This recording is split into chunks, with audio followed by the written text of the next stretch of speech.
Borewell वाला भूत। कहानी है पुणे की। रश्मि और निखिल पति पत्नी थे। सॉफ्टवेयर कंपनी में जॉब करते थे और शहर से बाहर किराए के फ्लैट में रहते थे। ओहो, घंटों ट्रैवलिंग, ऊपर से फ्लैट का किराया। इसे तो अच्छा है पुणे में ही कोई घर खरीद ले, अब तो सेविंग भी काफी है। रश्मि की बात मानकर निखिल ने घर खरीदने का फैसला किया और अपने दोस्त की मदद से सदानंद नाम के आदमी से मिला जो घर बेचना चाहता था। देखिए, प्रभात रोड पर ही बड़ा सा घर है। वैसे तो चाचा का है, पर चाचा निसंतान थे तो घर मुझे देकर गुजर गए। मैं यूएस शिफ्ट हो रहा हूँ तो बेच रहा हूँ। रश्मि और निखिल ने घर देखा तो उन्हें काफी पसंद आया। उन्होंने घर खरीद लिया और सदानंद यूएस चला गया। कुछ दिन बीत गए। रश्मि और निखिल नए घर में सेटल हो गए थे। उनका डेली रूटीन भी अच्छा चल रहा था। एक रात रश्मि और निखिल सो रहे थे कि अचानक एक आवाज से रश्मि जाग गई। आवाज काफी भयानक थी। सदानंद, मैं तुम्हें छोड़ूंगा नहीं। आवाज के प्रभाव में आकर रश्मि बिस्तर से उठी और चलते चलते एक कमरे के सामने आकर रुक गई। कमरे का ताला अपने आप टूट गया, दरवाजा भी अपने आप खुल गया और रश्मि कमरे में आई। कमरे के बीच में बड़ा सा बोरवेल था जिसमें से अजीब आवाजें आ रही थी। अचानक रश्मि की पीठ पर किसी ने हाथ रखा। रश्मि ने पीछे देखा तो निखिल खड़ा था। रश्मि, यहाँ क्या कर रही हो? निखिल का ध्यान बोरवेल पर जाते ही वो चौंक गया। सदानंद ने हमें बताया क्यों नहीं किस कमरे में बोरवेल है? हमने भी ये कमरा कभी ठीक से नहीं देखा। रश्मि नॉर्मल होकर बात करने लगी। बोरवेल है तो अच्छी बात है, पानी की झंझट ही खत्म हो गई। फिर तो दूसरे दिन रश्मि निखिल के साथ जॉब पर तो गई, पर उसका रवैया ही बदल चुका था। लंच ब्रेक में किसी को बताए बिना वो चुपचाप घर लौट आई और बोरवेल के सामने आकर खड़ी हो गई। मुझे बाहर निकालो। रश्मि ने बोरवेल का स्विच ऑन किया और गार्डन में आकर बोरवेल का पानी पेड़ पौधों को देने लगी। पानी से सारे कॉलोनी में दुर्गंध फैल गई। लोग नाक मुंह बंद करके घरों से बाहर निकले तो दुर्गंध बढ़ गई। लोगों ने नोटिस किया कि रश्मि दुर्गंध वाले पानी से गार्डन भिगो रही है। लोग चिल्लाते हुए रश्मि की तरफ भागे। अरे ये पानी सड़ चुका है, रुक जाओ। लोगों की बात सुनकर रश्मि जोर जोर से हंसने लगी और पानी की धार से उसने लोगों को भिगोना शुरू किया। दुर्गंध वाला पानी शरीर पर गिरते ही लोग भाग गए। शाम होते ही निखिल घर आया तो उसने देखा गार्डन के सारे पेड़ पौधे सूख चुके थे। निखिल गुस्सा हो गया और अंदर किचन में आया तो रश्मि खाना बना रही थी। क्या जरूरत थी कॉलोनी के लोगों के साथ बदतमीजी करने की? पागल कह रहे हैं तुम्हें? क्या जरूरत थी बोरवेल शुरू करने की? खाना बन गया है, मुंह हाथ धो लो। रश्मि की आवाज अजीब थी, मानो कोई पुरुष बात कर रहा हो। क्या हो गया है रश्मि? दोपहर में ऑफिस से भाग कर आ गई। मेरी तबीयत ठीक नहीं थी। क्या हो गया है तुम्हारी तबीयत को? क्यों ऐसे बिहेव कर रही हो? गहरी रात हो चुकी थी। निखिल सो रहा था। अचानक एक भयानक आवाज से उसकी नींद खुली। सदानंद, मैं आ गया हूँ। निखिल डर गया। उसने देखा तो बिस्तर पर रश्मि नहीं थी। अचानक उसकी नजर सीलिंग पर पड़ी तो उसकी आंखें फटी की फटी रह गई। रश्मि ऊपर लटकी हुई भयानक भूत बन चुकी थी। जोर जोर से चिल्ला रही थी।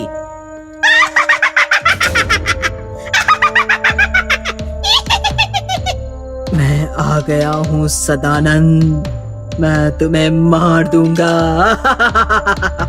ऐसा कहकर रश्मि निखिल की छाती पर कूद पड़ी और उसने निखिल पर हमला किया। रश्मि छोड़ो, क्या हो गया है तुम्हें? रश्मि निखिल पर लगातार वार करती रही। निखिल ने रश्मि को फेंक दिया और भागता हुआ बोरवेल के कमरे में आ छिपा। निखिल ने मोबाइल निकालकर सदानंद को कॉल किया। सदानंद, क्या किया है तूने? मेरी बीवी पागल हो गई है, बार बार तेरा नाम ले रही है। और ये बोरवेल, ये सब क्या चक्कर है? सदानंद ने हंसते हुए कहा। माफ करना दोस्त, हुआ यूं कि मैंने चाचा की सारी प्रॉपर्टी हड़प ली और उन्हें मार के बोरवेल में दफना दिया। चाचा का भूत सता रहा था, इसलिए घर बेच के यूएस शिफ्ट हो गया। अब मेरा कोई कुछ नहीं बिगाड़ सकता, ना इंडियन पुलिस, ना इंडियन चाचा का भूत। ऐसा कहकर सदानंद ने फोन कट कर दिया। लेकिन सच सुनकर निखिल की हालत बिगड़ गई थी। मतलब चाचा का भूत रश्मि पर हावी है और मुझे सदानंद समझकर मारना चाहता है। तभी दरवाजा तोड़कर रश्मि अंदर आई और चिल्लाने लगी, मेरा घर, मेरी जायदाद हड़प कर मुझे बोरवेल में दफना कर, तू यहाँ छिपा है सदानंद, मैं तुम्हें नहीं छोड़ूंगी। चाचा, मैं निखिल हूँ, सदानंद नहीं। लेकिन रश्मि ने निखिल को बोलने का मौका नहीं दिया। उसने निखिल को पकड़ लिया, खींचकर बोरवेल के पास लाई और निखिल के साथ साथ उसने बोरवेल में छलांग लगाकर अपने साथ साथ निखिल की जिंदगी भी छीन ली। बुरा ना मानो, होली है। ये कहानी है औरंगाबाद शहर की। औरंगाबाद में किशोर रघुनंदन सोसाइटी में फ्लैट लेकर रहता था। किशोर एक आईटी कंपनी में जॉब करता था। उसकी अभी तक शादी नहीं हुई थी, लेकिन उसकी सैकड़ों गर्लफ्रेंड्स थी। ऑनलाइन चैटिंग के जरिए किशोर बहुत सारी लड़कियां जाल में फंसाता था और उनके साथ एंजॉय करता था। एक रात की बात है, किशोर अर्पिता नाम की लड़की से कॉल पर बात कर रहा था। क्या यार अर्पिता, चैट और कॉल कर करके मैं बोर हो गया हूँ। कल रंग पंचमी की छुट्टी है, अच्छा मौका है, आ जाओ फ्लैट पर। ठीक है, कल तुम्हारी सोसाइटी के बाहर तुम्हारा वेट करूंगी। ये सुनकर किशोर खुश हो गया। हाँ हाँ आ जाओ, मुझे बस तुम्हारे रंग में रंगना है, तुम्हारे सिवाय मैं किसी से रंग नहीं लगवाऊंगा। चलो मिलते हैं कल, गुड नाइट। ऐसा कहकर किशोर सो गया। दूसरे दिन की सुबह हुई। किशोर नहा धोकर अच्छे से कपड़े पहनकर तैयार हो गया। तभी उसका मोबाइल बजा। हाँ अर्पिता, बस 2 मिनट में आता हूँ। ऐसा कहकर किशोर बाहर आया तो सोसाइटी के बच्चे होली खेल रहे थे। ये किशोर भैया को रंग लगाओ रे। ये सुनकर किशोर घबरा गया और उसने बच्चों से झूठ कहा। अरे अरे नहीं नहीं, मुझे रंगों से एलर्जी है, प्लीज मुझे रंग मत लगाओ। क्या भैया, सारा मूड खराब कर दिया। ये चलो रे, किसी दूसरे को पकड़ते हैं। ऐसा कहकर बच्चे निकल गए और किशोर भी सोसाइटी के बाहर आया, लेकिन अर्पिता वहाँ थी ही नहीं। कमाल है, अर्पिता तो यहाँ है ही नहीं। किशोर ने अर्पिता को कॉल ट्राई किया, लेकिन उसका मोबाइल स्विच ऑफ आ रहा था। किशोर परेशान खड़ा सोचने लगा कि तभी उसे उसके कॉलेज फ्रेंड सैम का फोन आया। हेलो, हाँ बोलो सैम। हैप्पी होली भाई। हैप्पी होली सैम, कैसा है तू? मैं ठीक हूँ, तू आ रहा है ना आज मेरे यहाँ, एंजॉय करेंगे। हाँ शाम को आता हूँ तुम्हारे फ्लैट पर। अरे यार शाम को नहीं, अभी आ जाना। पिछली साल की तरह और कोई नई आंटी पकड़ लेंगे रंग लगाने के बहाने। याद है ना पिछले साल वाला रेशमा आंटी का कांड, कैसे जबरदस्ती रंग लगाया था उनके फ्लैट में घुसकर।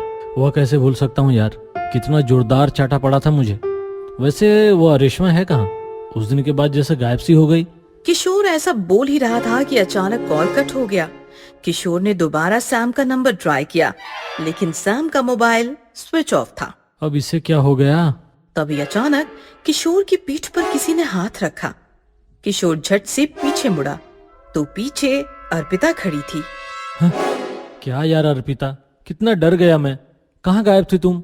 अब सारी बातें यही करनी है या ऊपर फ्लैट में भी जाना है? हाँ हाँ चलो, मेरे गाल कब से तुम्हारा इंतजार कर रहे हैं।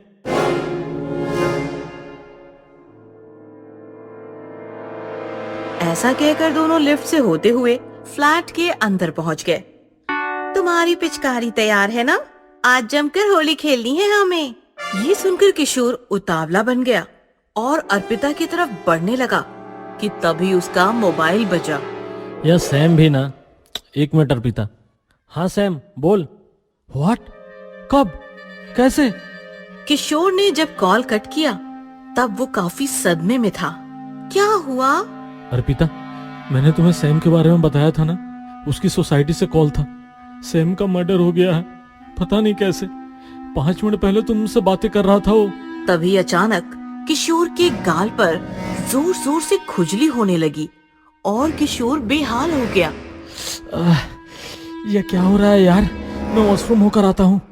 ऐसा कहकर किशोर वॉशरूम में गया और जैसे ही उसने आईने में देखा, उसकी सांसें रुक गई। उसका पूरा चेहरा खून से रंगा हुआ था। खून खून कैसे? तभी उसके कानों में एक डरावनी आवाज गूंजी, बुरा ना मानो, होली है। कौन? अर्पिता, क्यों मजाक कर रही हो? दोस्त मरा है मेरा, चेहरे से खून बह रहा है और तुम्हें मजाक सूझ रहा है? अर्पिता नहीं, रेशमा। ऐसा कहकर एक भयानक भूतनी वॉशरूम में आ गई, जिसका चेहरा खून से रंगा हुआ था। अर्पिता, ये तुम्हें क्या हो गया?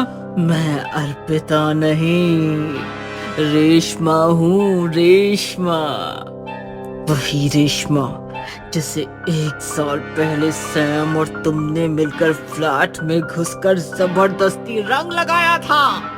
उसी रेशमा का भूत हूँ मैं। अर्पिता का रूप लेकर तुझे तबाह करने आई हूँ। रेशमा आंटी, तुम मर चुकी हो? हाँ, मेरा पति मुझ पर शक करता था। तुम रंग लगाकर चले गए और उससे गलत फहमी हो गई। उसने मुझे मार मार कर मेरी जान ले ली। उससे और सैम को तो निपटा दिया मैंने। अब तुम्हारी बारी है। आंटी, माफ कर दो, गलती हो गई। लेकिन रेशमा नहीं मानने वाली थी। उसने किशोर को पकड़ लिया और अपने लंबे लंबे नुकीले नाखून और दांत बाहर निकालकर किशोर को नोच खाया और लहू लुहान करके मार डाला।